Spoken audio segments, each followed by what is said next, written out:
I walked into the delivery room expecting to be Dad, but she held his hand instead of mine. There are moments in life where the world doesn't just stop. It flips upside down and leaves you standing there with gravity pulling in the wrong direction.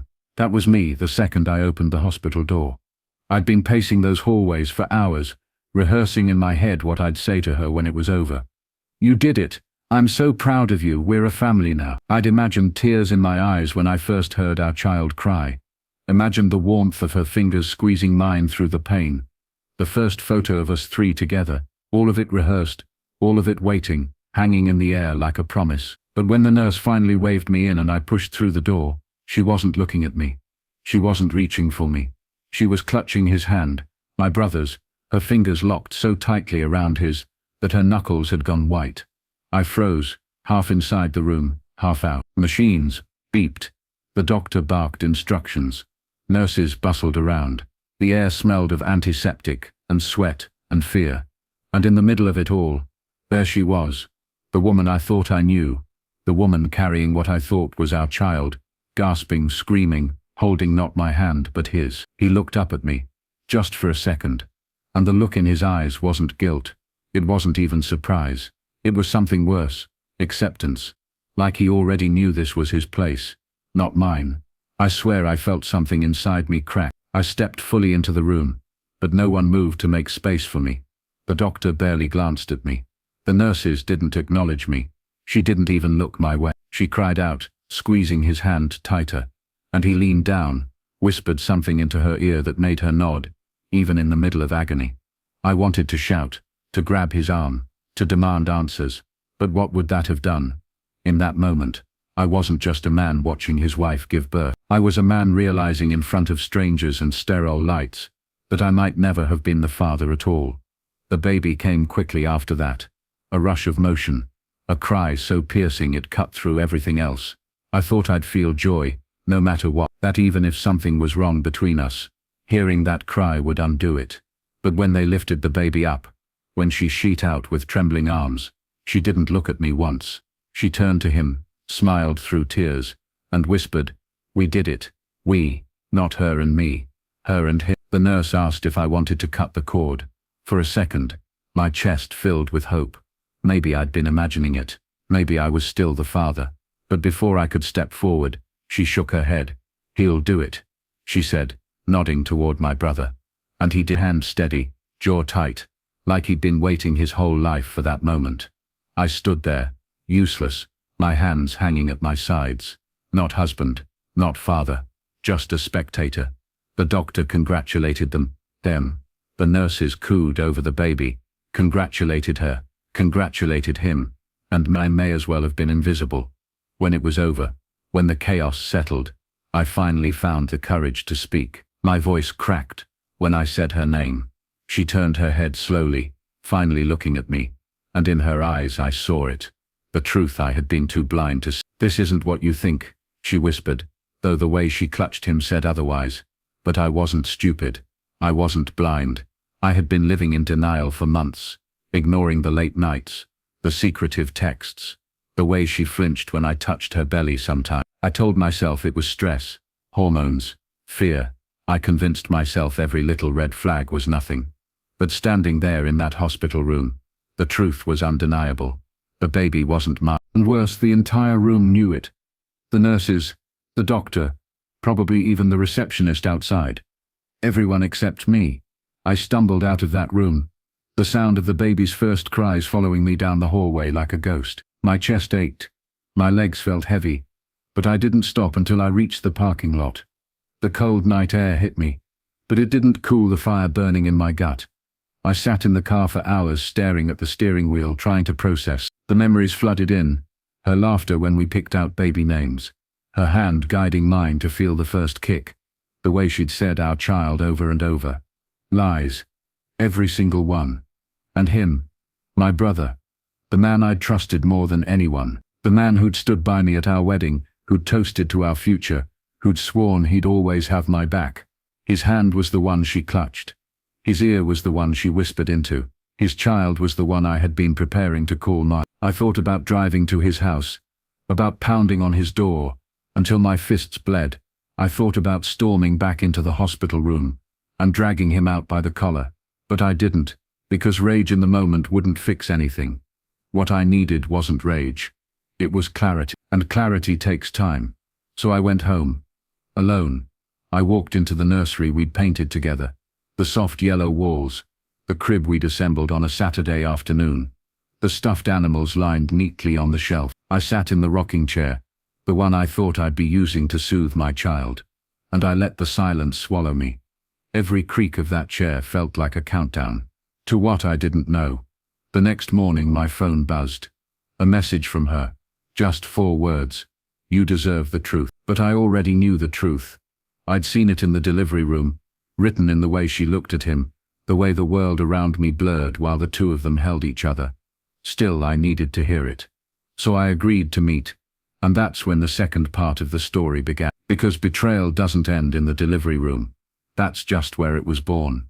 I met her 3 days later, in a quiet corner of a cafe, where the hum of conversation was just loud enough to cover the sound of my breaking heart.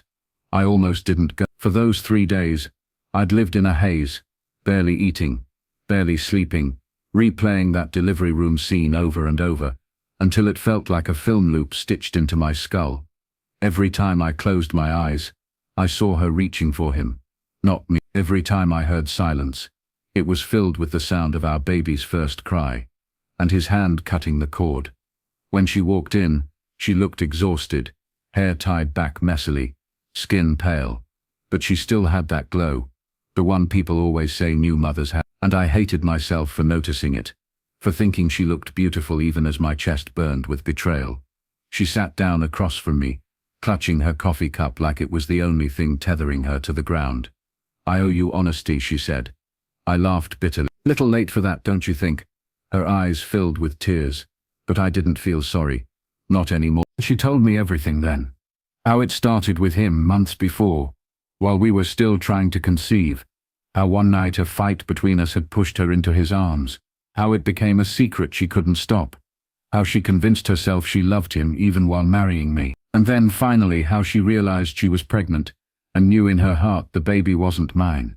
But you still let me believe, I said, voice shaking. You let me paint the nursery. You let me pick names. You let me touch your belly and call it ours. Why? Her lips trembled. Because part of me wanted it to be yours. I wanted to pretend. I wanted to believe. I could bury the truth. And the other part? She didn't answer. She didn't have to. That silence was worse than any confession. I asked about my brother. Why him? Of all people in the world, why him? She looked down at her hands, twisting the cup. Because he was there. Because he listened when you didn't. Because, she trailed off, knowing how weak it sounded. I felt something snap then. Not rage, not grief, but a kind of cold clarity. So this was the plan all along, I asked. That delivery room was your stage. That was the reveal. She shook her head, panicked. No, I didn't want it to happen like that. It wasn't supposed to. But I cut her off. It happened exactly how you wanted. You wanted the world to see you with him.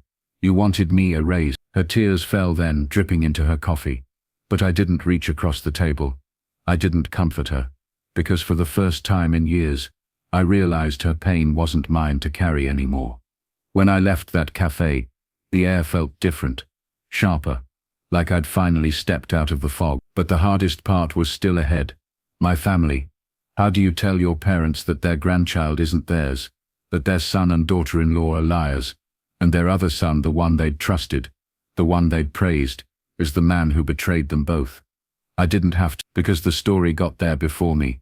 I came home one evening to find my mother sitting on my couch, face pale, eyes red.